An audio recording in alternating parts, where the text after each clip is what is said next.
"I'm sorry, but this just isn't working for me anymore," she said, arms folded across her chest, eyes flickering with a mix of tension and regret. I remember the scene so vividly. We were standing in my tiny living room, boxes of leftover takeout on the coffee table, the glow of a single-floor lamp casting harsh shadows on the walls. That was the night Brianna ended things. It wasn't just some petty argument. No, she laid it out plain and simple. "You don't make enough," she added, her gaze darting away. "I'm tired of the financial stress. The cut corners. Living in this cramped space. I have bigger dreams, and you're not part of them if you can't keep up." I stood there, struck silent. I had known for a while that she was ambitious, that she wanted a higher standard of living, nicer furniture, exotic vacations, maybe even a big house someday. But hearing her say it out loud, so bluntly, hit me like a punch to the gut. My chest tightened, anger and humiliation warring in my veins.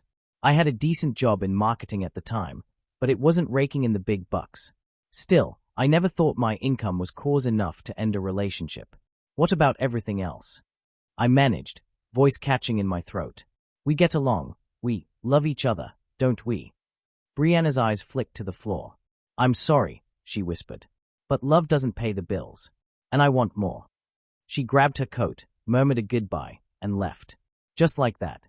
The moment the door clicked shut, I sank onto the couch, numb. In the back of my mind, I recalled times we'd driven around fancy neighborhoods, and she'd point to big, beautiful houses, saying, "That's my dream home." I used to laugh it off, thinking we'd get there eventually if we worked hard enough. Little did I know she wasn't willing to wait. For days, I stumbled around in a daze, replaying her words, "You don't make enough." It became a mantra that stung more than any insult I'd heard. My friends tried to comfort me, but I felt unmoored. If my income was the problem, what did that say about me as a person? But after the initial heartbreak and a week's worth of takeout boxes piling up, I did something unexpected. I got angry. Not the destructive kind of anger, more like a focused, determined burn that fueled me. Fine, I thought. If money is all that matters, I'll prove that I can succeed, that I can make something of myself. It wasn't just about winning Brianna back. Truth be told, I felt too hurt to even consider reuniting. It was about proving, to her and maybe also to me, that I wasn't some stuck, mediocre guy with no ambition. So I got to work. First, I reevaluated my career. I was an in-house marketer for a mid-tier firm, comfortable but going nowhere. I decided to push beyond that comfort zone. Nights turned into job searches, networking events, coffee meetups with bigger players in the marketing field. A friend introduced me to a startup founder who needed a marketing lead. The pay was modest, but they offered equity. Something told me to jump on it, even if it felt risky. Because I'd learned one crucial lesson from Brianna's departure. Playing it safe might keep me afloat, but it wouldn't catapult me to the life I truly wanted. During the day, I clocked in at my old job, but at night, I dedicated myself to projects for the startup, learning everything I could about digital campaigns, data analytics, brand strategy. My schedule was brutal, but the adrenaline of building something from the ground up kept me going. The founders were a small team with big dreams, reminded me a bit of myself. And as the months passed, we began seeing real traction. Our software platform gained attention, large clients started knocking. The potential soared, and so did my responsibilities. Meanwhile, I tightened my personal budget, living off instant noodles, skipping nights out.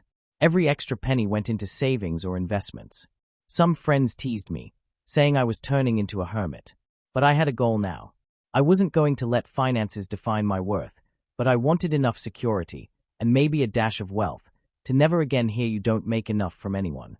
I'll never forget the day we closed a major funding round for the startup. Suddenly, our equity meant something real. My shares were worth a sizable chunk of money, on paper, at least. The founders offered me a full-time position with a far better salary than I'd ever had. It felt surreal, like I'd jumped from rags to potential riches in under a year. The hustle was paying off. Then one day, about 11 months after Brianna walked out, I was driving through a high-end neighborhood, partly out of curiosity, partly to meet a colleague for lunch at a nearby restaurant. The rows of stately homes reminded me of those times Brianna and I used to daydream from the car window. I spotted a for-sale sign on a sprawling 2-story Craftsman with a wraparound porch. Something in me fluttered. I pulled over, heart pounding, as I recognized it from a photo Brianna once showed me on her phone, proclaiming, "This is exactly my dream house, right down to the porch." It felt like a cosmic coincidence. Or maybe a sign. The house needed some paint, but the bones were gorgeous. A big yard, a tree swing out front, a wide driveway. My mind raced. Could I actually buy something like this? My newly inflated net worth might allow it, especially if I leveraged some of the liquid assets I now had. My heart thundered with a mixture of excitement and disbelief. Impulsively, I jotted down the realtor's number. That evening, I made some calls, had a conversation with the bank, ran the numbers. It was a stretch, but not impossible. The spark of an idea flared into a burning desire. What if I bought the dream house, the one she always pointed at? The ultimate irony, the perfect full circle. Not to spite her, exactly, but maybe a little.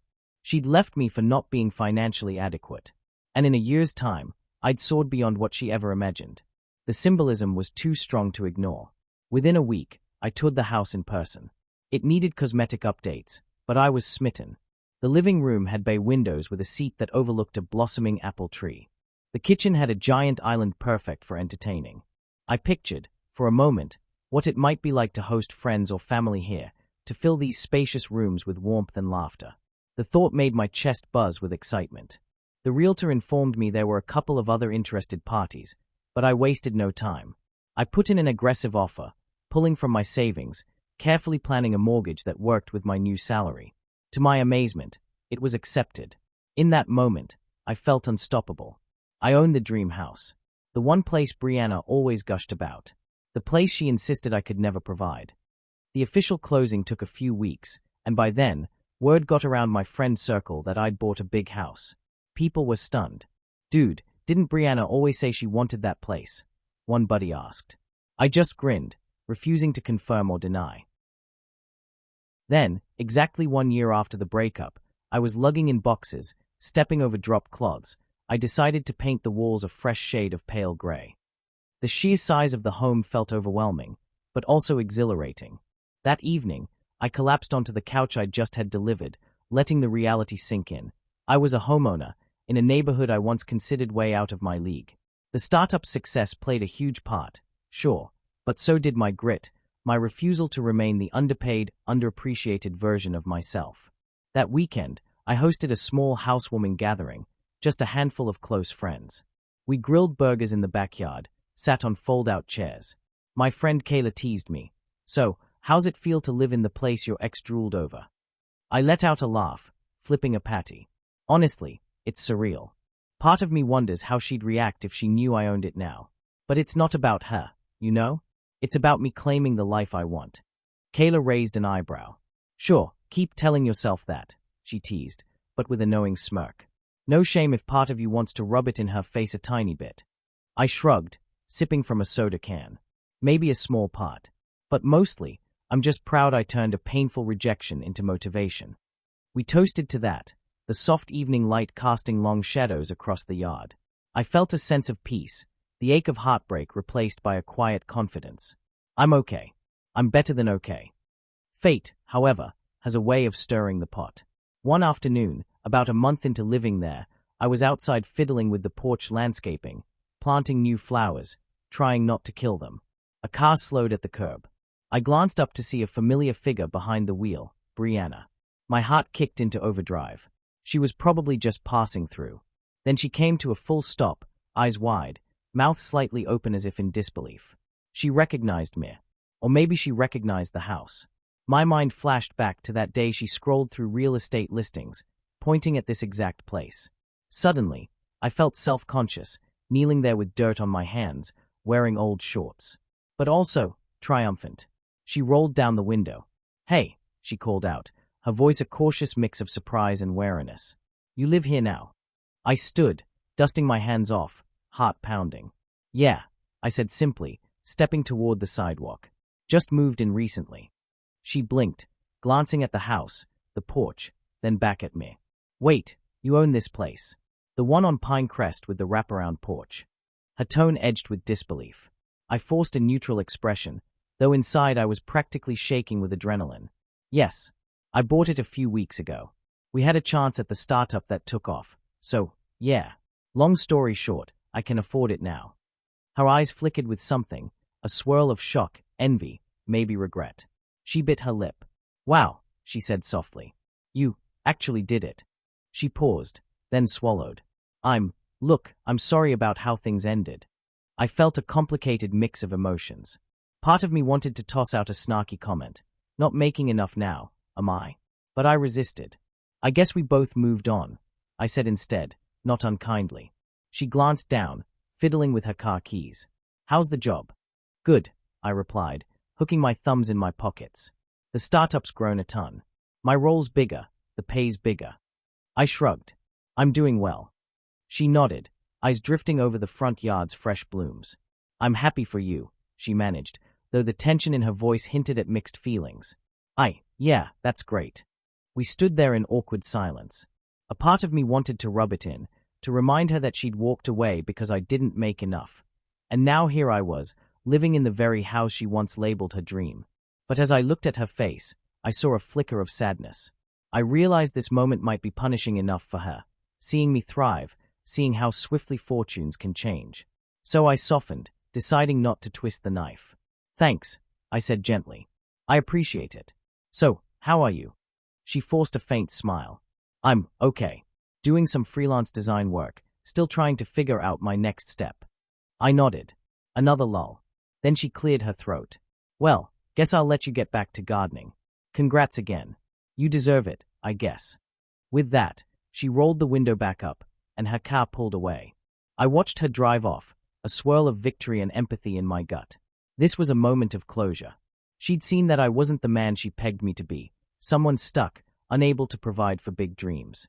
But now, ironically, I was living one of her biggest dreams. That evening, I sat on the porch steps, the scent of newly planted flowers wafting around me. My phone buzzed with a text from Kayla. Heard you had a run-in with the ex. How are you feeling? I thought for a moment, then typed back, oddly at peace. She knows now, and I can move on fully. Glancing at the warm glow coming from inside the house, I felt a surge of contentment. This place wasn't just a trophy to show up Brianna. It was a testament to my own resilience, to the fact that heartbreak could fuel ambition, that rejection could spark a new path. Sure, a part of me reveled in the poetic justice of it all. But mainly, I was grateful for the life I'd built, one I might never have pursued so aggressively if she hadn't walked out. I inhaled the night air, letting the satisfaction settle in my chest. Owning this house was a reminder that success doesn't always come at a measured, predictable pace. Sometimes it hits like lightning after months or years of slow build.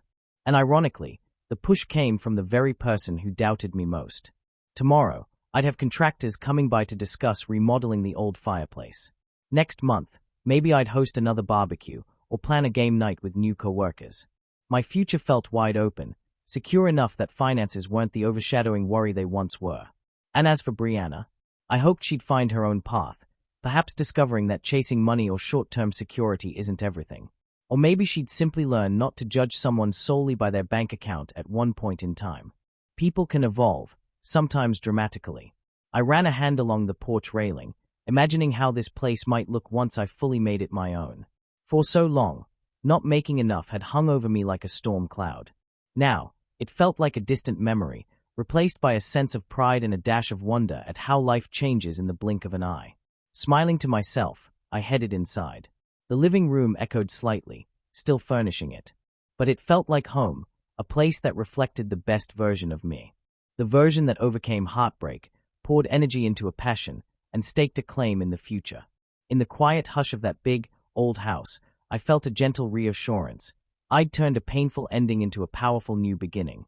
And if ever anyone said again that I didn't make enough, I'd smile, knowing I'd proven to myself, and to the world, that where you start isn't where you end, especially if you're willing to chase your ambition and let heartbreak be the spark that ignites an unexpected triumph.